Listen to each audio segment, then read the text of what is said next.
Edgbaston test match की अब तैयारी शुरू हो चुकी है, यानी कि 2 जुलाई से जो दूसरा टेस्ट मैच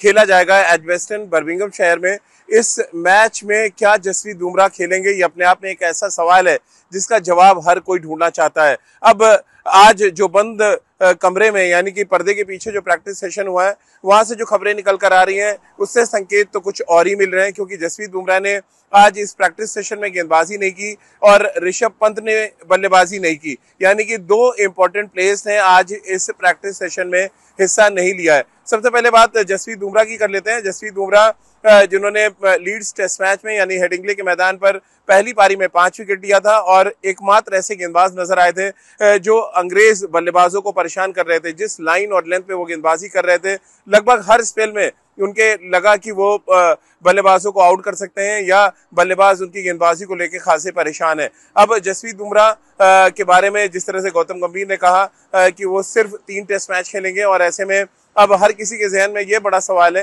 कि क्या एजबेस्टन के मैदान पर जसप्रीत बुमराह खेलेंगे भी या नहीं। अब मैं आपको बता दूं, एजबेस्टन यानी कि बर्मिंघम शहर में ये जो स्टेडियम है, यहाँ पर 23 गेंदबाजों को अच्छी खासी मदद मिलती है और इसी वजह से जोफ्रा आर्चर को इंग्लैंड ने अपने स्क्वाड में शामिल किया है। यानी कि इंग्लैंड ऑल आउट अटैक के साथ भारतीय टीम के खिलाफ इस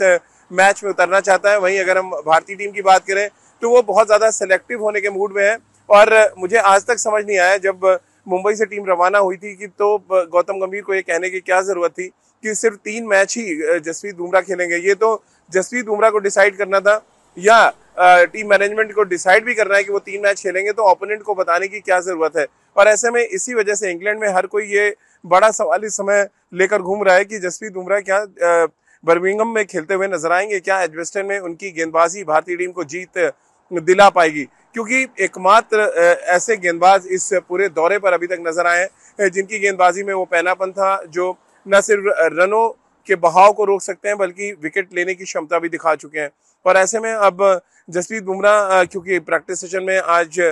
वो उतरे नहीं, यानी कि पर्दे के पीछे जो प्रैक्टिस सेशन था उसमें वो नजर नहीं आए, और ऐसे में अब जसप्रीत बुमराह जो बचे हुए दिन है उसमें अगर प्रैक्टिस करते भी हैं और उसके बाद एजबेस्टन की पिच देखने के बाद ही ये फैसला लिया जा सकेगा कि जसप्रीत बुमराह इस टेस्ट मैच में खेल पाएंगे या नहीं। हालांकि जसप्रीत बुमराह ने जिस तरह की गेंदबाजी पहले इनिंग्स में की और जिस तरह से दूसरे इनिंग्स में उनको विकेट जरूर नहीं मिले, लेकिन वो जब जब गेंदबाजी करने आ रहे थे इंग्लैंड बहुत कॉशियस होकर उनकी गेंदबाजी को खेल रहा था। और ऐसे में जसप्रीत बुमराह को कितना बैकअप सपोर्ट मिलता है ये उस बात पे भी निर्भर करता है कि वो अगला टेस्ट मैच खेलेंगे या नहीं। यानी कि सही कॉम्बिनेशन अगर टीम मैनेजमेंट खिलाता है तो मे भी जसप्रीत बुमराह के साथ एक और चांस लिया जाए एजबेस्टन के मैदान पर, क्योंकि जिस तरह का बैकअप सपोर्ट मिला था लीड्स में अगर वैसा सपोर्ट है तो फिर शायद जसप्रीत बुमराह के लिए थोड़ी दिक्कतें आ सकती हैं। लेकिन कुल मिलाकर बर्मिंघम से पहली खबर, जो बड़ी खबर यही है कि जसप्रीत बुमराह ने फिलहाल प्रैक्टिस सेशन में हिस्सा नहीं लिया है। उनके साथ ऋषभ पंत ने भी बल्लेबाजी नहीं की क्योंकि उनके घुटने में तकलीफ थी, और इन दोनों खिलाड़ियों ने आज रेस्ट करना पसंद किया, और दोनों ही खिलाड़ी भारतीय टीम के सबसे बड़े मैच विनर्स में से एक है। और ऐसे में इन दोनों खिलाड़ियों का पहले दिन प्रैक्टिस सेशन में ना आना वैसे तो कोई चिंता की बात नजर नहीं आती, क्योंकि अभी भी काफी समय है दूसरा टेस्ट मैच शुरू होने में। लेकिन जसप्रीत बुमराह का खेलना इस टेस्ट मैच में बेहद जरूरी है, क्योंकि यहाँ अगर भारतीय टीम बैकफुट पर आती है, यानी कि यहाँ पर अगर वो मैच हारते हैं तो सीरीज में वापसी की गुंजाइश बहुत कम है। तमाम क्रिकेट एक्सपर्ट से मैंने बात की और सबका यही कहना था कि बिना जसप्रीत बुमराह के आप इस टेस्ट सीरीज में इंग्लैंड के खिलाफ सरवाइव नहीं कर सकते।